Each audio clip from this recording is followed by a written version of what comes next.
This is an effective sentence of 3 life sentences, consecutive life sentences, without the possibility of parole. What I'm trying to get is that these people are trying to paint him as a monster, and I'm not a monster. Was sick. I never imagined the first dress I would ever buy for my newborn daughter would be one to wear to her grandma's funeral. Not all horrors hide in the shadows. Courtrooms that witnessed humanity's worst acts also delivered some of the longest sentences in history. From Ariel Castro's secret house of horrors to Samuel Williams' cold-blooded attack, justice came with punishments as severe as the crimes themselves. Let's begin. Those orange extension cords, I was tied up like a fish, an ornament on the wall. A friendly ride, a locked basement, a decade of horror. When Ariel Castro's secret was revealed, 3 women walked free, and the courtroom heard every chilling detail of their lost years. Between August 23, 2002 and April 21, 2004, Ariel Castro kidnapped Michelle Knight, Amanda Berry, and Gina DeJesus from the streets of Cleveland, Ohio. He lured them into his car and trapped them inside his home at 2207 Seymour Avenue. For more than 10 years, they lived in captivity while the world searched for answers. The women's families never gave up hope, but years went by with little progress. Amanda disappeared the day before her 17th birthday. Gina vanished at just 14. Michelle was dismissed as a runaway. Castro watched as their photos appeared on television, while he continued to control them in secret. The FBI and local police chased every tip. Their cases appeared on national shows. Yet nothing led to Castro's house. He even attended vigils and pretended to help, blending in as a grieving neighbor. Behind closed doors, however, he inflicted unspeakable mistreatment on his captives. On May 6, 2013, Amanda Berry saw her chance. Castro forgot to lock one of the doors. With her young daughter by her side, she screamed for help. Neighbors broke the door open and police rushed in. Michelle Knight and Gina DeJesus were rescued within minutes. After more than a decade, freedom had finally arrived. Castro later told the court he was not a monster, blaming intimate addiction and loneliness. But prosecutors showed the truth. Years of control, conflict, and calculated cruelty. His actions had nothing to do with weakness. They were deliberate. In July 2013, Castro pleaded guilty to 937 charges, including kidnapping, rape, and aggravated murder. He was sentenced to life in prison, plus 1,000 years with no chance of parole. When the judge asked if he had anything to say, instead of showing regret, Castro claimed, "Because there was never any evidence. And there was no evidence and never any evidence of that. But I didn't want to put these women through any more." 1 month later, he was found dead in his prison cell. In the courtroom, Michelle Knight stood face to face with her mistreater. She said, "You will live, I will live on. You will die a little every day." Her words marked the final chapter of his crimes, reminding the world that survival is stronger than evil. A decade of hidden torment and a predator who pretended to be a neighbor. But our next case takes horror to the next level, when the killer hides in plain sight, successful, charming, and secretly carrying a trail of bodies.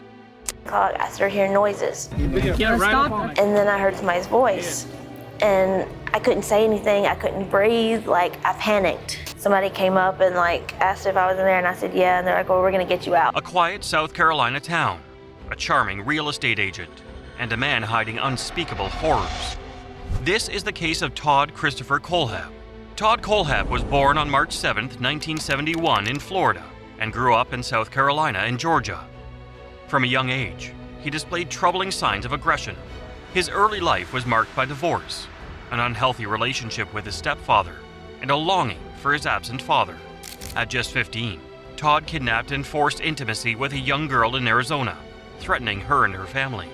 He was sentenced to 15 years in prison and registered as an intimate offender. Psychologists described him as bright but emotionally dangerous and unlikely to be rehabilitated. Despite this, after serving 14 years, he was released in 2001 and moved to South Carolina, where he appeared normal and successful. Kohlhepp built a real estate business, earned a pilot's license, and bought nearly 100 acres of land, fencing it off for privacy. But his dreadful tendencies never disappeared. In 2016, Calla Brown and her boyfriend Charles Carver went missing after visiting his property. Authorities traced their cell phone signals and found Brown chained in a storage container, while Carver had been shot and left on the property. Investigators then discovered the bodies of Johnny Joe Coxey and Megan McCraw Coxey, along with the victims of a 2003 motorcycle shop shooting. When confronted, Kohlhepp confessed to 7 murders, multiple kidnappings, and assaults. Authorities found weapons, ammunition, and chilling Amazon reviews hinting at his crimes. He also claimed he had many more victims. Kohlhepp's carefully maintained facade of normalcy had hidden years of calculated conflict. His killings were fueled by anger, control, and sadistic pleasure. Some victims were chosen for perceived disrespect, while others were opportunistic. Despite his outward charm and professional success, Kohlhepp's violent impulses remained hidden for decades. On May 26, 2017, Todd Kohlhepp pleaded guilty to 7 counts of murder, 2 counts of kidnapping, and 1 count of criminal assault. He was sentenced to 7 consecutive life sentences without the possibility of parole. Kohlhepp is currently imprisoned at Broad River Correctional Institution. However, he showed no emotion for his actions. He chose to remain silent. For the families of his victims, the revelations were devastating. A man who appeared normal and friendly had secretly committed unspeakable crimes, leaving grief and heartbreak in his wake. The victim's mother said, I feel at peace. I feel a lot of peace. A respected businessman turned serial killer. However, our next case doesn't stay hidden. It explodes live on social media, turning an entire city into a war zone. Was on Facebook Live talking about just killing 2 people in South Memphis, and then he recorded himself shooting at someone to what appeared to be an AutoZone. A Facebook live stream, a city under lockdown, and a 19-year-old gunman turning Memphis into a war zone. By the end of the day, 3 innocent lives were gone. On September 7th, 2022, Memphis, Tennessee turned into a nightmare. 19-year-old Ezekiel Kelly began a violent spree across the city. He killed 3 people and injured 3 others. What made it worse was that he broadcasted parts of it live on Facebook for the world to see. It all started when Kelly was at a friend's house with 4 other people, including 24-year-old Dwayne Amir Tunstall. They ate together, they laughed, but then Kelly's words turned chilling. He told the group to watch this and hinted that he would kill someone. Moments later, standing next to Tunstall in the driveway, Kelly pulled out a gun and shot him dead. The friends fled, and Memphis was about to face hours of chaos. From that first killing, Kelly drove across the city, targeting strangers. At a gas station, he shot and killed 62-year-old Richard Clark. Minutes later, he shot a woman in the leg after calmly asking for directions. He live-streamed his madness, mocking his first victim, rapping, and claiming he would kill more before dying in a police shootout. The city went on lockdown. Police urged residents to shelter in place while federal agents joined the chase. Kelly's conflict escalated. At an AutoZone, he shot a man while shouting, "I'm killing for real." Hours later, he fatally shot 38-year-old Allison Parker in front of her daughter and stole her SUV. He continued carjacking, shooting, and running until police finally cornered him after a highway chase. By 9:15 that night, Kelly was under arrest. Why did he do it? According to prosecutors, Kelly had a violent history. He had already been convicted in a 2020 shooting. On live stream, he rambled about being a hitman, about substance, and about wanting to die in a shootout. His motive seemed twisted by paranoia, rage, and a hunger for attention. Kelly was charged with multiple counts of first-degree murder, carjacking, and terrorism. In March 2023, prosecutors announced they would pursue the death penalty. But in August 2025, Kelly pleaded guilty. He was sentenced to 3 life sentences without parole, plus 221 years in prison. Tears began to fall from his face as the verdict was read. He said, "I acknowledge that there's nothing I can say to neither of the victims or the victim family." 3 lives stolen, families left broken, a city scarred by fear, and all for nothing but a violent spectacle broadcast online. One man's atrocity streamed for the world to see. But in our next case, the evil was buried behind closed doors, where the stench of death reveal the truth about a monster. Took away my daughter. But your children will never know their grandmother and how sweet she was. She won't see me get married. She won't be there for me when I buy my first house. The lives of families have been forever changed. A routine traffic stop. A terrified woman was tied up in the back seat, and a foul odor is coming from a nearby house. This is the story of Stuart Weldon, a man who hid a horrifying secret. Stuart Rudolph Weldon was born on June 5, 1997, and grew up in Queens, New York, and later moved to New Jersey. Troubles seemed to follow him. Arrests for assault, weapons, and burglary marked his early life. By 2017, he moved to Springfield, Massachusetts. That's when 3 women disappeared: America Leiden, Ernestine Ryans, and Kayla Escalante. Families were desperate. The city feared a serial predator was on the loose. Authorities investigated missing persons reports, but Weldon stayed under the radar. He kidnapped and assaulted women repeatedly, leaving behind terror, but few clues. Then, on May 27, 2018, police pulled him over at a red light. In his back seat, a woman was tied up and crying for help. Weldon was arrested immediately. After his arrest, the police searched his home. Stuart's mother had reported a strange odor. Inside, authorities discovered the decomposed bodies of 3 women. Each victim had suffered a horrific mistreatment before death. The investigation revealed the full extent of Stuart Weldon's crimes. He had kidnapped, assaulted, and killed multiple women over a year. The city was shocked. His reign of terror had finally ended. Weldon's crimes were calculated. He targeted women for control, manipulation, and intimate conflict. His actions were fueled by power and deviance. Weldon faced 52 charges, including 3 counts of first-degree murder. Initially pleading not guilty, he later changed his plea to guilty in September 2021. The court sentenced him to 3 consecutive life terms without parole. However, he remained stone-faced while the verdict was read. At the end, the prosecutor said, "This plea and sentence are appropriate and accomplish multiple things. It ensures public safety, as Mr. Weldon will never be free to hunt in Springfield again." Families mourned their loved ones, but justice was served. Stuart Weldon would never harm anyone again, a grim reminder of the darkness that can hide behind ordinary doors. 3 lives were taken and a predator unmasked during a traffic stop. But our next case shows how conflict strikes inside a family home, leaving a young couple dead and a community in disbelief. He's not sorry that he tortured or murdered our children. He's sorry he got caught. A young couple, a quiet suburban home, and a night that ended in unspeakable tragedy. 5 weeks later, the verdict was clear. Guilty on all counts. Life taken. Justice served. In January 2011, 20-year-old Lisa Straub and her boyfriend, 21-year-old Johnny Clark, were found dead inside Lisa's parents' home on Longacre Lane in Springfield Township. The shocking details reveal that the couple had plastic bags over their heads, signaling a horrifying act of brutality. Authorities quickly launched an investigation into the deaths. DNA evidence played a critical role, as both Samuel Williams, 24, and 23-year-old Cameo Petaway were linked to the crime through a cigarette butt found inside the victim's home. Investigators pieced together the timeline, questioning neighbors, friends, and family to understand what led to such a brutal crime. As the case went to trial, the focus centered on Samuel Williams.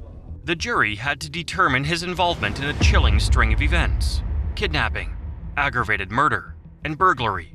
While Petaway's charges were dismissed due to insufficient evidence, Williams' trial moved forward without the jury being informed of her acquittal. Prosecutors suggested that the attack was driven by Williams' criminal intent, though the exact motive remained tied to a mix of opportunity and conflict, leaving the community stunned and searching for answers. After careful deliberation, the jury returned a verdict. Samuel Williams was found guilty on 2 counts of aggravated murder, 2 counts of kidnapping, and 1 count of aggravated burglary. Justice had been served, but the defendant, he had no remorse or regret for his actions.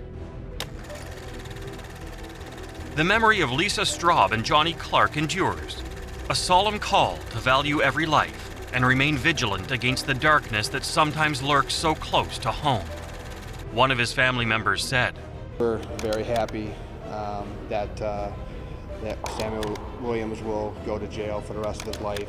Our next case begins with a college student walking home and ends in tragedy. Daniel Messel ambushed her, leaving behind a crime scene that shocked the community.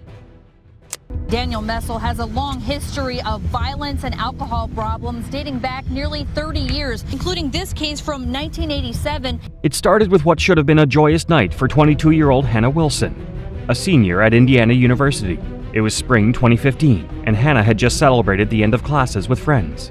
But that joy turned into unspeakable horror when she disappeared after leaving a bar. Hours later, her body was found in a desolate field in Brown County, Indiana. The killer? A man whose stalking tendencies had escalated into something far more sinister. Daniel Messel.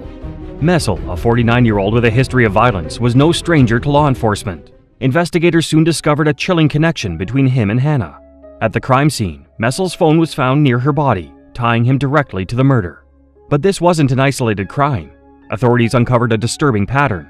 Messel had a history of preying on vulnerable women, lurking in shadows, and waiting for the perfect moment to strike. For Hannah, that moment came as she tried to make her way home, unknowingly crossing paths with a predator.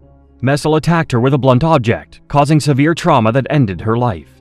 The brutality of the act shocked even seasoned detectives, but as the investigation unraveled, it became clear that this wasn't his first violent crime. Convicted of killing IU student Hannah Wilson has begun serving 80 years in prison. During the trial, Messel's previous behavior came into sharp focus.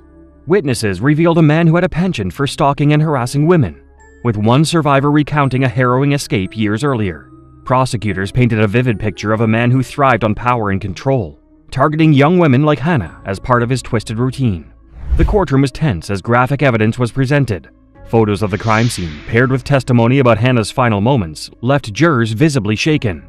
Messel sat stoically, his lack of remorse further enraging those in attendance. In 2016, Daniel Messel was convicted of first-degree murder and sentenced to 80 years in prison, ensuring he would never harm another person. For Hannah's family, the sentencing was a bittersweet moment. Justice had been served, but it couldn't bring back the bright, ambitious young woman they'd lost. Addressing him was the hardest thing that any mother should ever have done. Further investigations linked Messel to other unsolved crimes, with authorities suspecting him in the disappearance of Lauren Spearer, another Indiana University student who vanished in 2011. Though never formally charged in that case, Messel's predatory behavior raised questions about how many more victims he may have claimed. The courtroom during Messel's sentencing was filled with raw emotion. Hannah's mother spoke directly to the man who took her daughter's life, her words echoing in the heavy silence. "You didn't just take Hannah, you took a part of all of us." Messel, however, showed no emotion, maintaining the same detached demeanor he had displayed throughout the trial. His refusal to acknowledge the pain he caused only deepened the community's outrage. Our next case is almost beyond comprehension. Adam Matos murdered his ex-girlfriend, her new boyfriend, and her parents, wiping out nearly an entire family in one night. Did you kill him? Yes. Why? He tried to kill me. Did Gregory Brown threaten your life? Yes, he did. Did he pull the trigger? Yes. On August 28, 2014, Adam Matos was arrested after a horrifying crime that left everyone deeply unsettled. He was charged with the brutal murders of his ex-girlfriend, Megan Brown, her parents, and her new boyfriend. The details of the case were horrifying, as Matos shot and beat all 4 victims before leaving his young son alone with their bodies for days. The details of the crime committed by Adam Matos are deeply unsettling. After taking the lives of Megan Brown, her parents, and her new boyfriend, Matos left his 4-year-old son alone with the bodies for several days. Only the young boy was left to witness all the scenes. The child, despite being so young, had vivid memories of the painful events. After the killings, Matos moved the bodies to a berm by the roadside, disturbing them. His actions raised suspicion when he sold the family's dogs on Craigslist and used Megan's credit card to buy pizza after the murders. These strange actions led to further investigation and eventually his arrest. The body's away from the house. I didn't want Tristan being exposed to all the blood and the bodies and the smell, so I attempted to put them in a bin. The boy, who had endured an unimaginable trauma, was later taken in by Megan's cousin and her family. Although he was so young, the memories of that day stayed with him.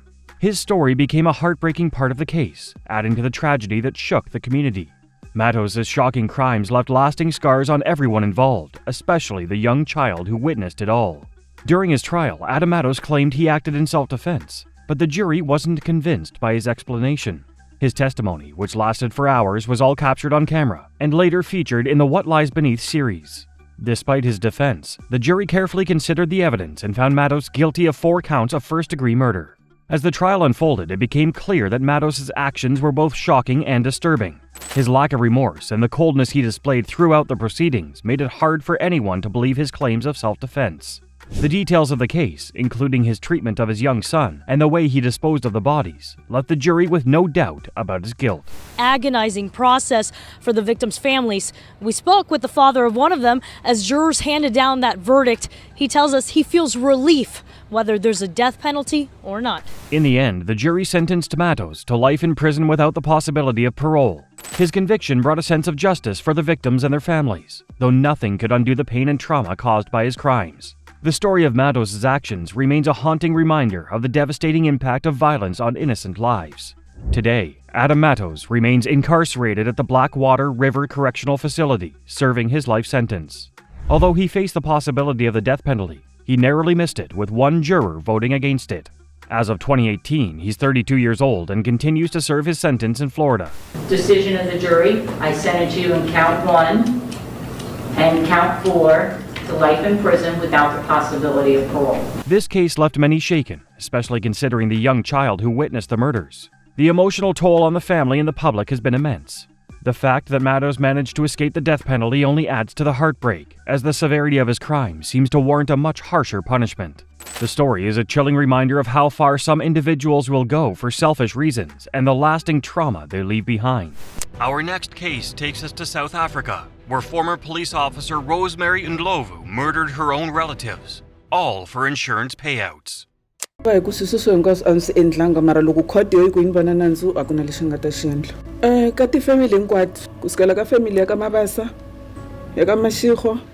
Rosemary Ndlovu was a respected police sergeant in South Africa.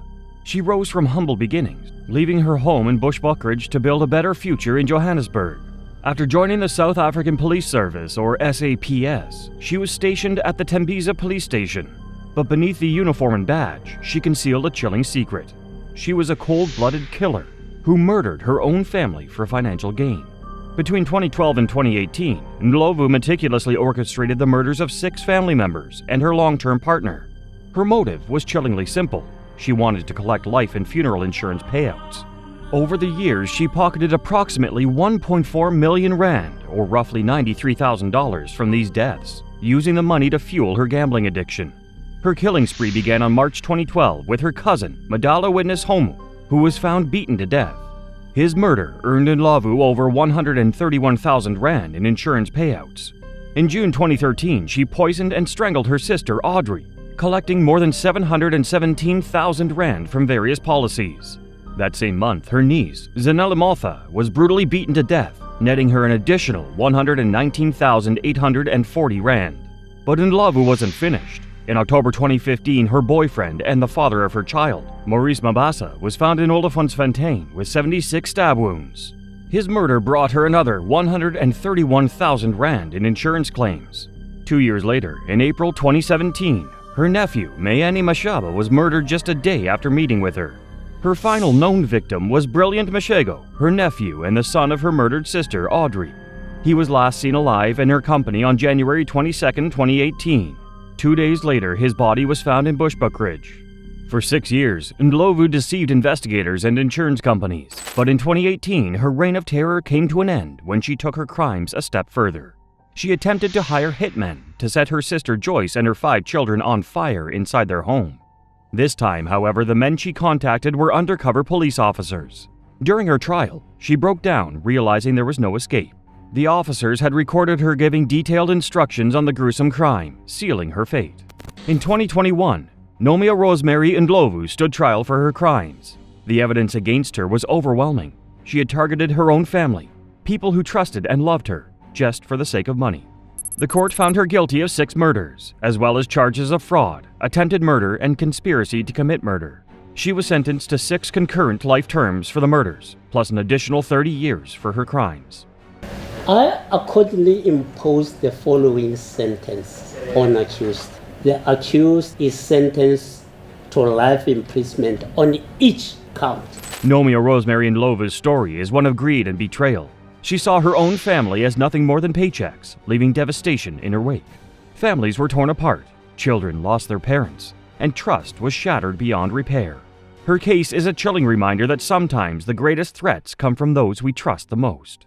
The next case proves obsession can destroy everything. Caitlin Armstrong took an innocent life, tried to vanish in Costa Rica, but the law caught up with her. You're here for a warrant right now, I guess.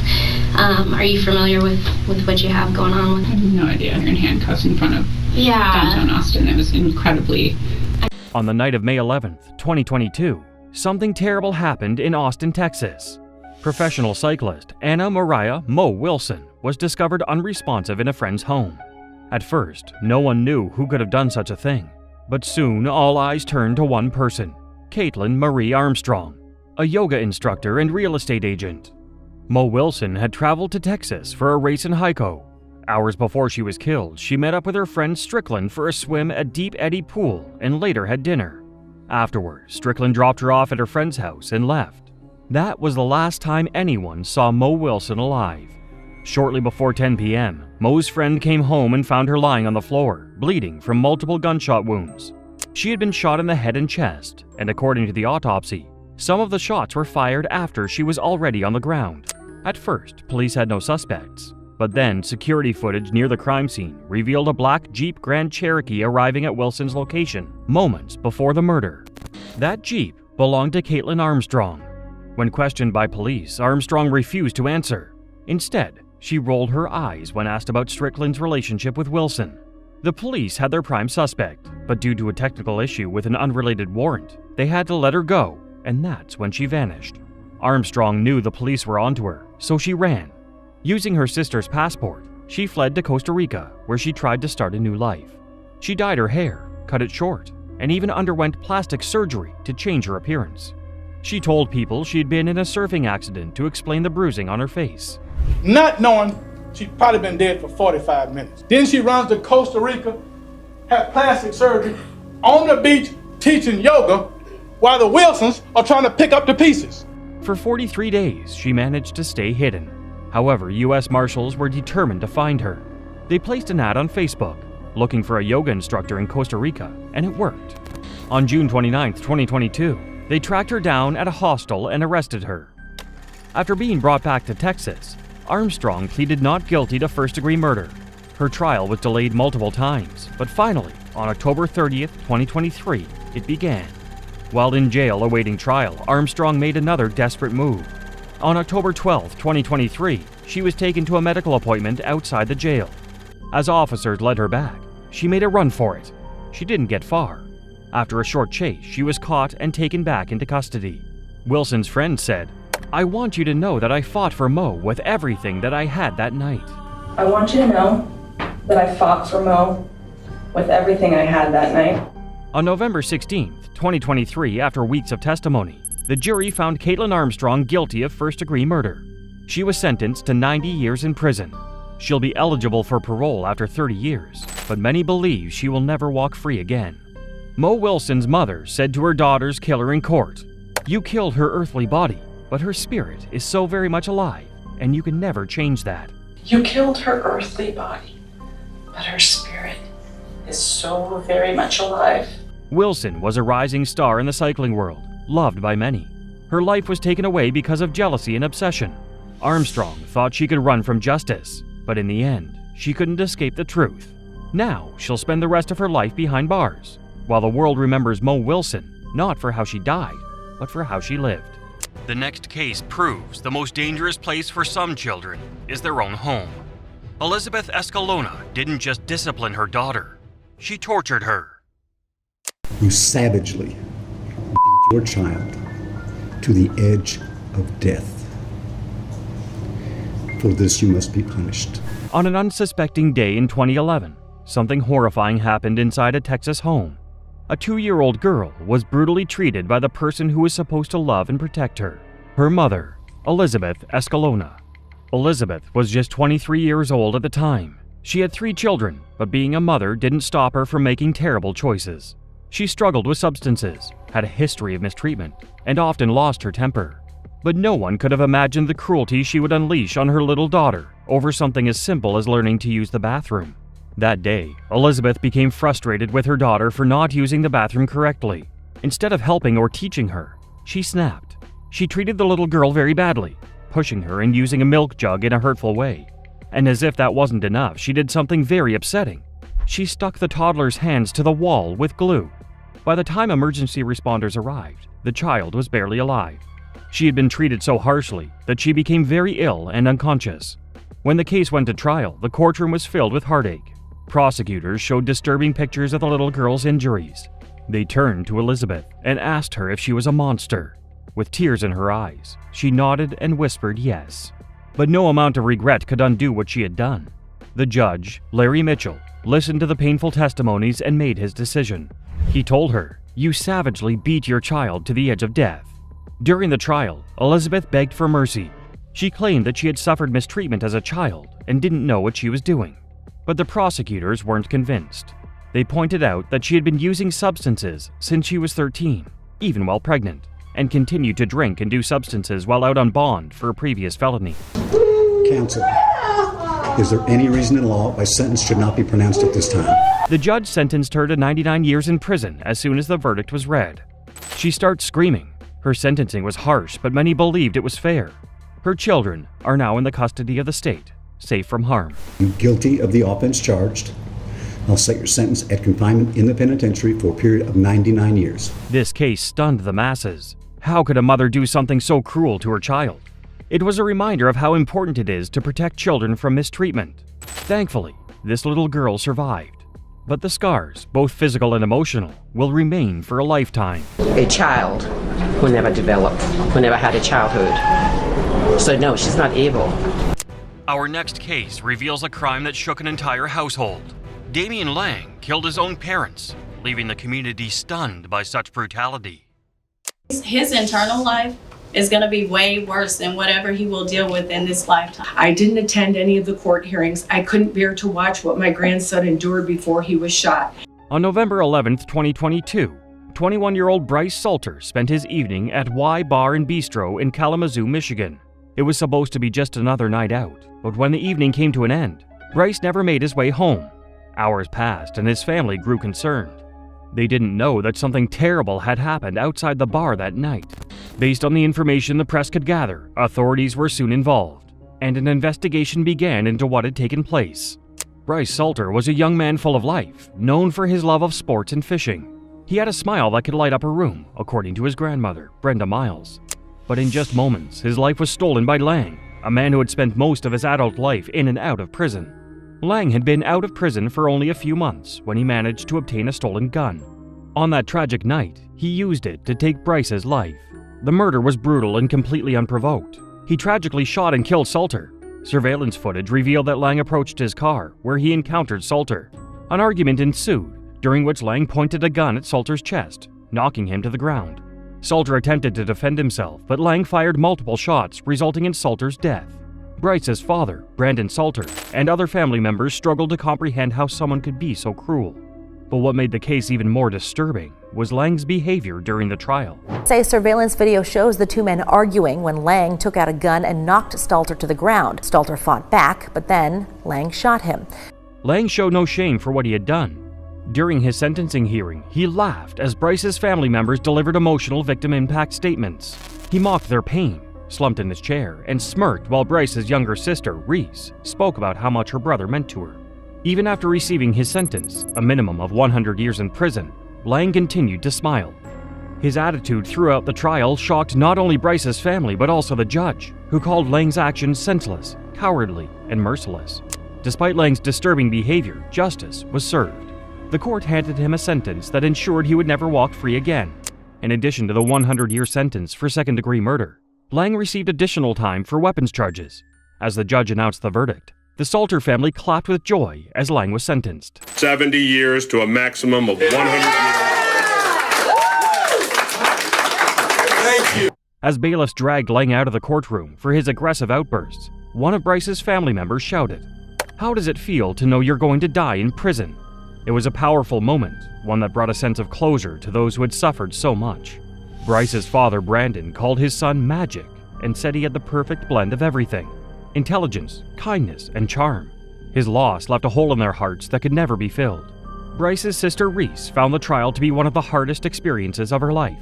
Hearing the details of her brother's final moments was devastating, but seeing Lang mock their pain was even worse.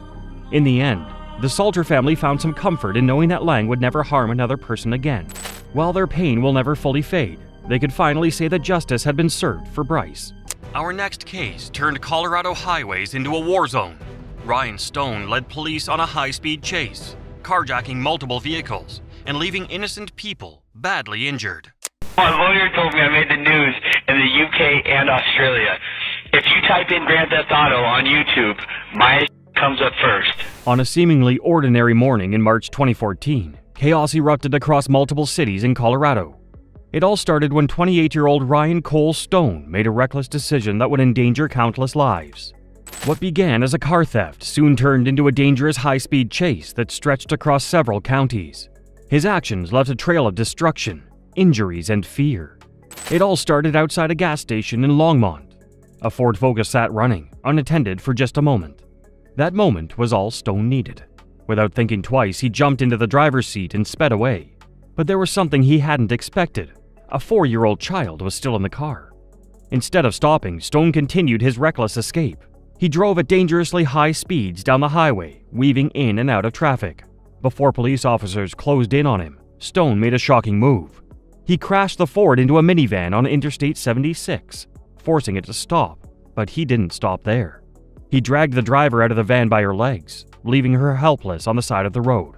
Then he took off in the stolen minivan, continuing his reckless escape. That since 2003, there's not been a minute of his life where he wasn't on bond, in jail or prison, or on some type of probation. As he sped through Aurora on the E470 toll road, he caused even more destruction.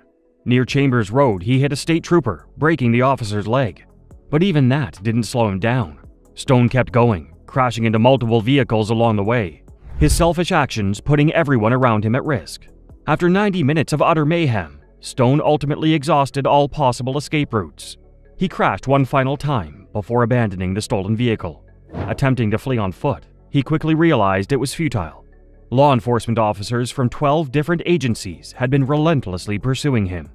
Near the intersection of Lincoln Avenue and Peoria Street, Douglas County Sheriff's deputies closed in and apprehended him. His high-speed crime spree had finally come to an end. Stone was arrested and faced serious charges. He was convicted of attempted manslaughter, assault, child maltreatment, and car theft. In court, prosecutors revealed chilling details about his mindset, revealing that he saw his crimes as nothing more than a twisted game. Witness testimonies and evidence showed that he had been obsessed with violent video games, to the point where he began blurring the lines between fiction and reality.